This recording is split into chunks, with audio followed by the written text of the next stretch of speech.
Jadi analoginya, orang yang lupa dan tertidur saja itu harus mengqadha, apalagi yang nggak lupa dan nggak tertidur, itu harus lebih wajib untuk mengqadhanya gitu kan.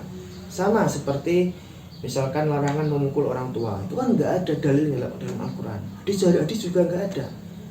Yang ada adalah tidak mengatakan saja itu ya, dalam Al-Isra ayat 23. Yang nggak boleh dalam itu ayatnya hanya mengatakan ufin saja. Tetapi apakah ulama menyimpulkan hanya saja yang nggak boleh? Ya, ternyata tadi menggunakan dalalatul mafhum dan qiyas jali. Mengatakan saja nggak boleh, apalagi memukul, itu lebih berat lagi nggak bolehnya. Sini juga sama dengan sholat. Yang tertidur dan lupa saja harus mengqadha sholat, apalagi yang nggak lupa dan nggak tertidur, ini lebih wajib untuk mengqadhanya. Itu namanya dalam usul fikih ada namanya dalalatul mafhum atau qiyas jali. Sekarang kita beralih ke kelompok yang mengatakan ada qadha sholat gitu. Ini adalah pendapat yang dipegang oleh jumhur ulama mazhab fikih yang mu'tamad. Bahkan Imam An-Nawawi dalam kitabnya menyebutkan bahwa adanya qadha sholat baik orang yang meninggalkannya secara sengaja ialah ijma' atau konsensus kesepakatan. Karena ini ijma', maka tidak ada yang boleh menyelisihinya. Mazhab Imam Ahmad bin Hanbal pun yang mengatakan bahwa orang yang meninggalkan sholat dengan sengaja itu kafir. Status kafirnya masih terhalang jika ia mau mengqadha sholatnya ketika sang imam memerintahkan. Kalau tidak mau, barulah ia dihukumi kafir dan dibunuh. Jadi ia masih harus mengqadha sholatnya. Imam Ash-Shawi dari kalangan mazhab Malikiyah mengatakan bahwa pendapat tidak adanya qadha sholat bagi yang meninggalkan sholat secara sengaja ialah pendapat yang syadz, yang aneh, yang menyendiri dalam literatur fikih. Nah, ini ada dalil kelompok yang mengatakan ada qadha sholat. Yang pertama, dengan hadis yang sudah disampaikan di atas tadi bahwa yang lupa dan tertidur sehingga meninggalkan sholat maka ia harus menggantinya ketika ingat. Dan hadis seperti ini banyak diriwayatkan oleh semua ahli sunan, yaitu Abu Dawud, Tirmidzi, An-Nasai dan Ibnu Majah, termasuk Imam Al-Bukhari dan Imam Muslim, walau dengan lafaz yang berbeda. Memang benar yang diwajibkan qadha itu hanya orang yang lupa atau tertidur dan yang sengaja tidak ada.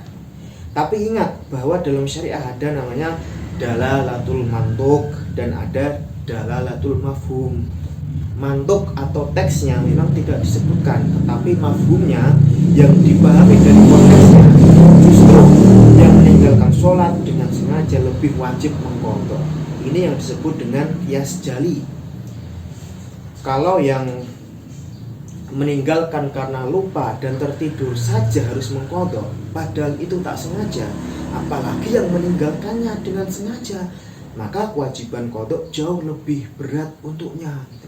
Sama seperti keharaman memukul orang tua yang telah menjadi kesepakatan oleh seluruh ulama sejagat raya. Tapi apakah ada dalil keharamannya? Tidak ada. Yang ada itu ialah haram berucap kepada orang tua, sebagaimana disebutkan dalam surat Al-Isra ayat 23. Tapi ulama kemudian mengambil kesimpulan dengan memahami konteks teks yang ada, bukan hanya teksnya saja. Kalau berkata saja tidak boleh, apalagi memukul yang jauh lebih menyakitkan. Kenapa hanya orang lupa dan tertidur yang disebut dalam hadis tadi gitu kan? Imam Badruddin Al-Aini, seorang faqih dari Hanafiyah, menjelaskan kenapa sebab Nabi hanya menyebutkan orang tertidur dan lupa dalam hadis tersebut. Kenapa tidak langsung saja Nabi mengatakan mantarokaha atau siapa yang meninggalkan, bukan dengan redaksi lupa atau tertidur. Itu karena Nabi memperhatikan adab, karena meninggalkan sholat secara sengaja bukanlah perilaku seorang muslim. Karena itu Nabi mengatakan seperti itu sebagai bentuk husnudzon, prasangka baik kepada muslim. Akan tetapi hukum yang terkandung di dalam hadis tersebut tidak terbatas hanya untuk orang yang lupa atau tertidur, tapi justru untuk semua yang meninggalkan sholat sengaja atau tidak. Kemudian argumen yang kedua, seorang muslim ketika masuk waktu sholat, maka sholat itu menjadi kewajiban buat dirinya, menjadi tanggungan yang harus diselesaikan, dan kewajiban itu tidak akan gugur sampai ia melaksanakannya. walaupun waktunya telah lewat. Kewajiban sholat masih menempel kepadanya, karena itu sama sekali ia belum melaksanakannya, walaupun ia belum melaksanakannya. Sama seperti hutang, kewajiban melunasi hutang tersebut tidak gugur sampai ia melunasinya, walaupun telah lewat temponya lama. Sholat pun demikian, ia menempel dalam diri seorang muslim dan tidak gugur sampai ia melaksanakannya. Kenapa disamakan dengan hutang? Nabi yang menyamakannya dengan hutang. Ingat bagaimana hadis Nabi yang diriwayatkan oleh Imam Bukhari dan Muslim dalam kitab Sahihnya. Dalam satu riwayat disebutkan bahwa seseorang datang ke Nabi dan mengatakan bahwa saudarinya bernazar untuk haji, namun belum sempat melaksanakan. Ia meninggal dunia. Hadis riwayat Al-Bukhari. Ia menanyakan perihal kewajibannya tersebut, karena ketika seorang sudah bernazar, maka ia sama saja mewajibkan sesuatu yang dinazarinya itu untuk dilakukan, walaupun sejatinya tidak wajib. Dalam riwayat lain di Sahih Muslim disebutkan dengan redaksi cerita yang berbeda, tapi sama tentang kewajiban, yaitu tentang kewajiban puasa yang ditinggal oleh ibunya. Kemudian Nabi menjawab dengan jawaban yang sama pada hadis di atas. Aro'aiti law kana 'alaiha dainun akunti taqdinahu qalat na'am qala fadinullah ahaqqu bil qada. Bagaimana jika ibumu itu punya hutang, apakah kamu akan melunasinya? Ia menjawab iya. Nabi meneruskan, maka begitu juga hutang kepada Allah itu jauh lebih berhak untuk dilunasi. Hadis riwayat Muslim. Jadi kewajiban itu sama seperti hutang yang tidak bisa dilunasi kecuali dengan melunasinya, yaitu dengan melaksanakannya. Dan menganalogikan kewajiban dengan hutang bukanlah karangan ulama, akan tetapi Nabi sendiri yang mencontohkan. Argumen ketiga, mengqadha sholat di luar waktunya ialah bukan dimaksud dengan mengganti maksiat dengan ketaatan. Bukan itu, mengqadha sholat ialah melakukan kewajiban, yaitu kewajiban ketika seseorang tidak bisa melakukan kewajiban di waktunya yang tepat. Karena tidak bisa melakukan sholat pada waktunya, ia berdosa, tapi ia berkewajiban untuk mengqadha. Kalau memang mengganti kemaksiatan dengan ketaatan tercela sebagaimana disebutkan oleh kelompok pertama, tapi kenapa mereka mengharuskan orang yang meninggalkan sholat dengan berbanyak istighfar dan sholat sunnah? Bukankah itu juga ketaatan? Kalau begitu ini menjadi pertanyaan balik kepada mereka.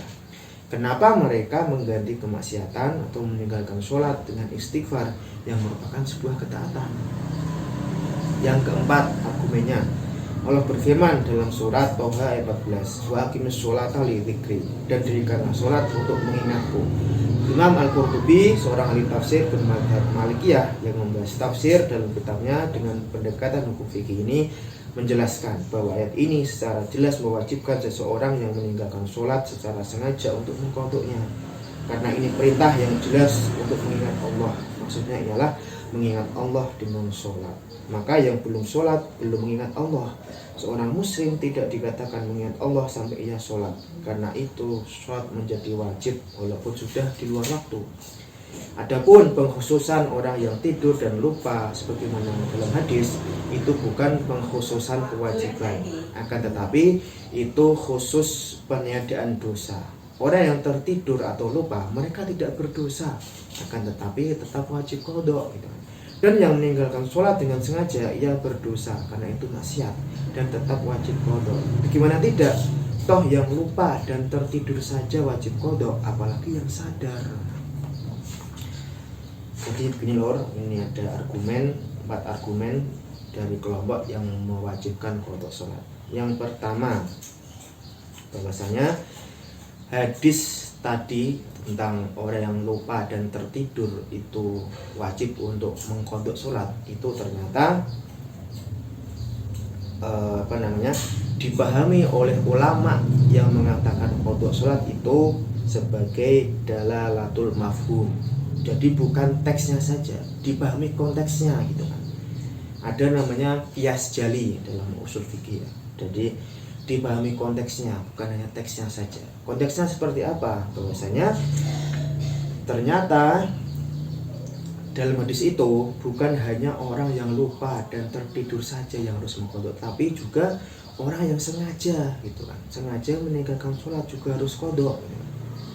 Jadi analoginya, orang yang lupa dan tertidur saja itu harus mengqadha, apalagi yang nggak lupa dan nggak tertidur, itu harus lebih wajib untuk mengqadhanya gitu kan.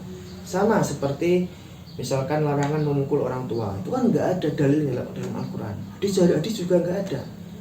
Yang ada adalah tidak mengatakan saja itu ya, dalam Al-Isra ayat 23. Yang nggak boleh dalam itu ayatnya hanya mengatakan uffin saja. Tetapi apakah ulama menyimpulkan hanya saja yang nggak boleh? Ya, ternyata tadi menggunakan dalalatul mafhum dan qiyas jali. Mengatakan saja nggak boleh, apalagi memukul, itu lebih berat lagi nggak bolehnya. Sini juga sama dengan sholat. Yang tertidur dan lupa saja harus mengqadha sholat, apalagi yang nggak lupa dan nggak tertidur, ini lebih wajib untuk mengqadhanya. Itu namanya dalam usul fikih ada namanya dalalatul mafhum atau qiyas jali.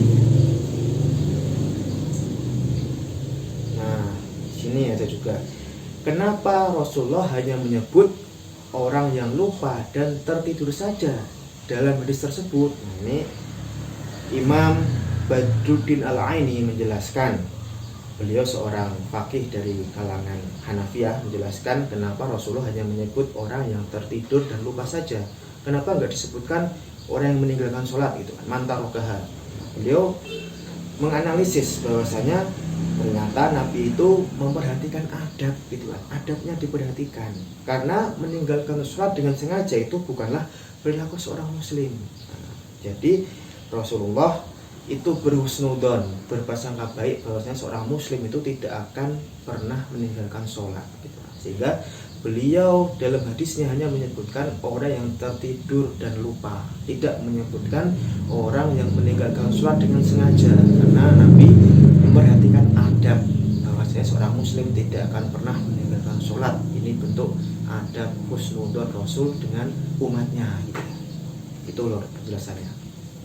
Kemudian argumen yang kedua, bahwasanya sholat itu seperti hutang, jadi harus dilunasi.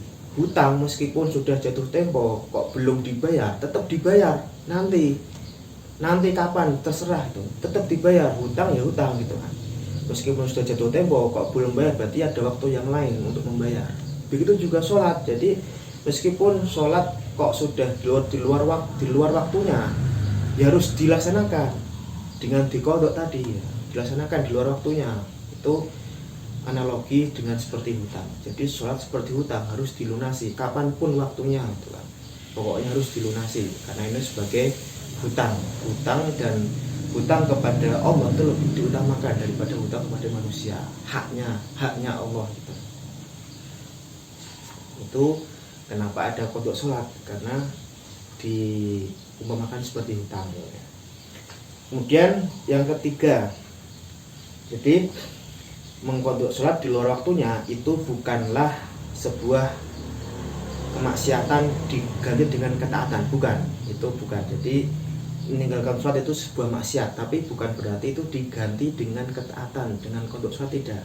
Jadi memang mengqadha sholat itu adalah melakukan sebuah kewajiban. Kewajiban kita sebagai seorang muslim ya sholat. Ketika kita meninggalkan dengan sengaja, berarti kita berdosa, melakukan maksiat. Oleh karena itu harus diganti di waktu yang lain.